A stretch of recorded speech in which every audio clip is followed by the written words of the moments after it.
Hello everyone. बेटा, इससे पहले वाली वीडियो में हमने पढ़ा था कि दाब और तापमान का क्या प्रभाव होता है हमारे पदार्थ की अवस्था को बदलने के लिए। आज हम पढ़ेंगे वाष्पीकरण।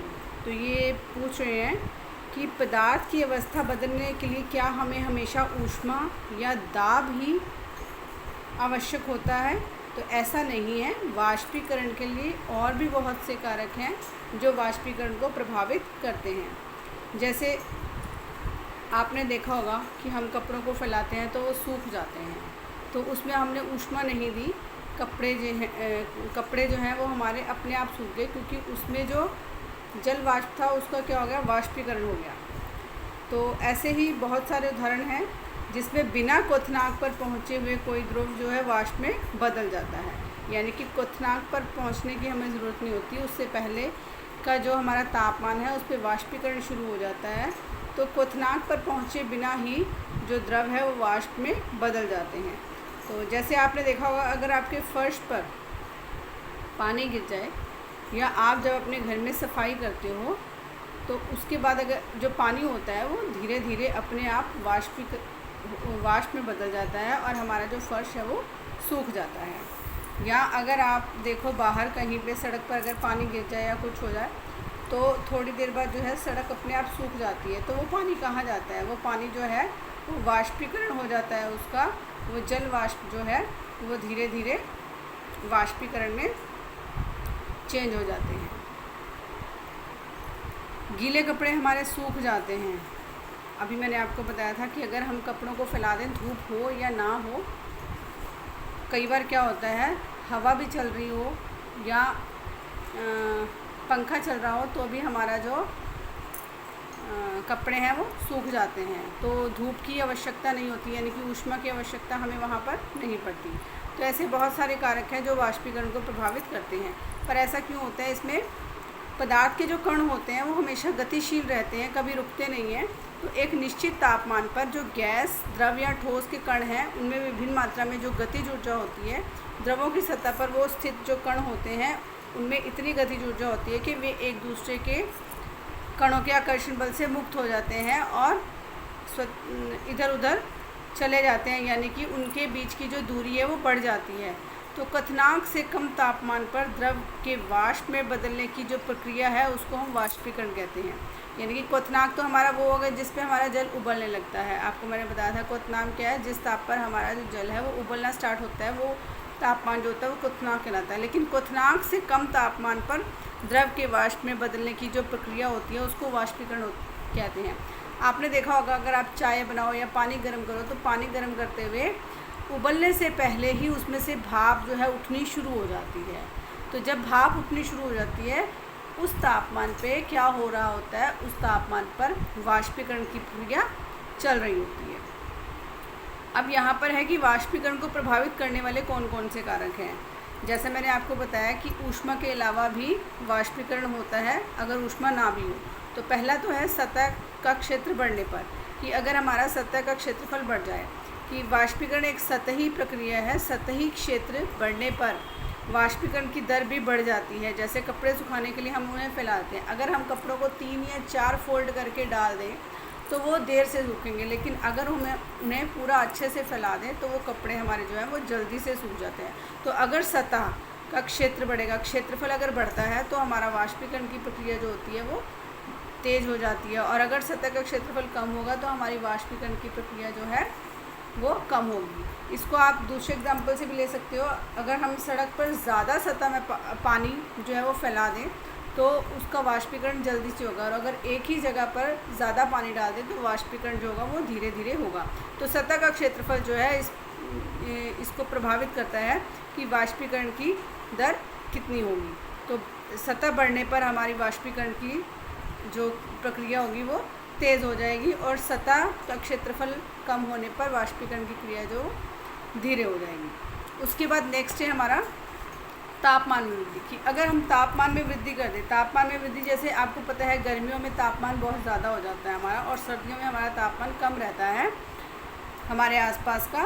तो तापमान में अगर वृद्धि होती है तो तापमान बढ़ने पर भी अधिक कणों को पर्याप्त गतिज ऊर्जा मिलती जाती है, जिससे वो वाष्पीकृत हो जाते हैं। जैसे सर्दियों में आपको कपड़े सुखाने में टाइम ज़्यादा लगता है, क्योंकि उसमें जो है धूप जो है कम निकलती है, तो तापमान जो है वो कम रहता है।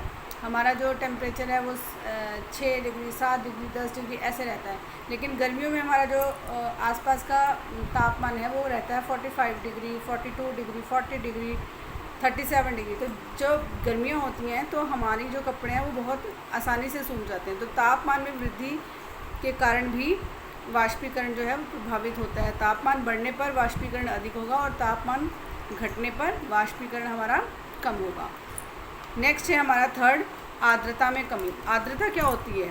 आर्द्रता होती है कि जब हमारी वायु में जल वाष्प की मात्रा ज़्यादा होती है या जल वाष्प की मात्रा हो, उसको आर्द्रता कहते हैं। जैसे आपने देखा होगा आजकल जो है बरसात के दिनों में हम नमी महसूस करते हैं, अपने आसपास के वातावरण में ज़्यादा नमी महसूस करते हैं, तो वही जो जल वाष्प की मात्रा होती है उसको हम क्या कहते हैं? आर्द्रता कहते हैं। तो वायु में जो ये जल वाष्प की मात्रा है बरसात के दिनों में बहुत ज़्यादा हो जाती है, जिससे हमें अपना आसपास का वातावरण जो है वो नमी युक्त लगता है, यानी कि थोड़ा गीला। तो किसी निश्चित तापमान पर हमारे आसपास की जो वायु होती है वो एक निश्चित मात्रा में ही उसमें जल वाष्प होता है। अगर धूप हो तो जल वाष्प की मात्रा कम होती है, लेकिन अगर बरसात के दिन है, बारिश के दिन है, तो हमारे जल वाष्प की मात्रा जो होती है वो वायु में अधिक होती है। तो जब वायु में जल के कणों की मात्रा पहले से अधिक होगी तो वाष्पीकरण की दर घट जाएगी। यानी कि अगर आर्द्रता ज़्यादा होगी, बरसात के दिन होंगे, तो हमारी जो वाष्पीकरण की प्रक्रिया होगी वो कम होगी। आपको पता है बरसात के दिनों में हमारे जो कपड़े हैं वो जल्दी से नहीं सूखते, लेकिन अगर बरसात ना हो, गर्मी का मौसम है या वैसे हवा चल रही है, तो हमारे जो कपड़े हैं वो आसानी से सूख जाते हैं। चौथा पॉइंट है हमारा वायु की गति में वृद्धि। अब यहाँ पे वायु की गति में वृद्धि का आ गया कि वायु की गति की वृद्धि भी जो है, वायु की गति भी जो है वो वाष्पीकरण को प्रभावित करती है कि तेज़ वायु में कपड़े जो है वो जल्दी सूख जाते हैं। मान लो अगर हमारे धूप नहीं है किसी दिन, तो लेकिन हवा बहुत अच्छी चल रही है, तो उस हवा में भी हमारे जो कपड़े हैं वो आसानी से सूख जाते हैं। तो वायु के तेज होने से जल वाष्पीकरण जो है वो वायु के साथ उड़ जाते हैं, उनका भी वाष्पीकरण हो जाता है, जिससे आसपास के जल वाष्प की मात्रा जो है वो घट जाती है और हमारे जो कपड़े हैं वो आसानी से सूख जाते हैं। तो वाष्पीकरण को प्रभावित करने वाले जो 4 कारक बताए हैं वो कौन कौन से थे? कि सतह का क्षेत्रफल अगर बढ़ जाए तब हमारा वाष्पीकरण अधिक होगा, तापमान में वृद्धि से वाष्पीकरण अधिक होगा, आर्द्रता में अगर कमी हो तो हमारा जो वाष्पीकरण है वो अधिक होगा, और अगर आर्द्रता में वृद्धि होगी तो हमारी जो वाष्पीकरण की दर है वो घट जाएगी। और लास्ट था हमारा कि वायु की गति में वृद्धि, कि अगर वायु की गति हमारी तेज़ होगी तो वाष्पीकरण हमारा ज़्यादा होगा। उसके बाद है कि वाष्पीकरण के कारण जो है हमें शीतलता का अनुभव होता है, वो कैसे होता है? आपको पता है जब आप गर्मियों में बाहर से आते हो घर में, तो आपको बहुत सारा पसीना आया होता है, और आप जब पंखे के नीचे आते हो तो वो पसीना जो है वाष्पीकरण के रूप में धीरे धीरे सूख जाता है, उसका वाष्पीकरण हो जाता है, आपका पसीना सूख जाता है, और जब आपका पसीना सूख रहा होता है उस टाइम आपको जो है वो ठंडक महसूस होती है। तो ऐसा क्यों होता है? जैसे खुले बर्तन में, यहाँ पे देखिए लिखा है, खुले बर्तन में अगर हम कोई द्रव रखते हैं तो उसका निरंतर वाष्पीकरण होता जाता है। तो वाष्पीकरण के दौरान क्या होता है, जो कम हुई ऊर्जा होती है उसको दोबारा प्राप्त करने के लिए द्रव जो हैं अपने आसपास के जो सतह होती है, आसपास की जो जगह होती है, वहाँ से ऊर्जा को अवशोषित कर लेती हैं। जब वो आसपास की ऊर्जा को अवशोषित कर लेते हैं तो आसपास की ऊर्जा से अवशोषित होने के कारण ही हमें शीतलता का अनुभव होता है। यहाँ पर एक एग्जांपल दिया हुआ है कि जब आप एसीटोन क्या होता है, जो आप नेल रिमूवर जिसको बोलते हैं, जिससे आप अपना नेल्स जो हैं वो साफ़ करते हैं, नेल पॉलिश को रिमूव करते हैं। तो जब आप एसीटोन को अपने हाथ पे अगर गिराओ तो क्या होता है, आपको जो है ठंडक महसूस होती है। वो क्यों होती है? इसके जो कण होते हैं आपकी हथेली या उसके आसपास के जो कण होते हैं या आसपास की जो सतह होती है वहाँ से ऊर्जा प्राप्त करते हैं और वाष्पीकृत हो जाते हैं, उनका वाष्पीकरण होता है, जिसकी वजह से हमारी हथेली जो है वो ठंडी महसूस होती है। तेज़ धूप वाले गर्म दिन में लोग जो है अपनी छत पर या खुले स्थान पर क्या करते हैं, जल छिड़क देते हैं। क्यों जल छिड़कते हैं? ताकि जब जल का वहाँ से वाष्पीकरण होगा तो वहाँ से ठंडी हवा जो है, ठंडक जो है वहाँ, ठंडक का एहसास होगा और जो है वहाँ का वातावरण जो है ठंडा हो जाएगा। क्योंकि जल के जो वाष्पीकरण होती है उसमें जो गुप्त ऊष्मा है वो गर्म सतह को क्या करती है, ठंडा कर देती है, जिसकी वजह से हमें ठंडक महसूस होती है। इसलिए ज़्यादा गर्मी वाले दिन जो है लोग अपनी छत पर या खुले स्थान पर क्या करते हैं, पानी गिराते हैं। अब हमारे पास एक दो क्वेश्चंस हैं कि गर्मियों में हमें सूती कपड़े क्यों पहनने चाहिए।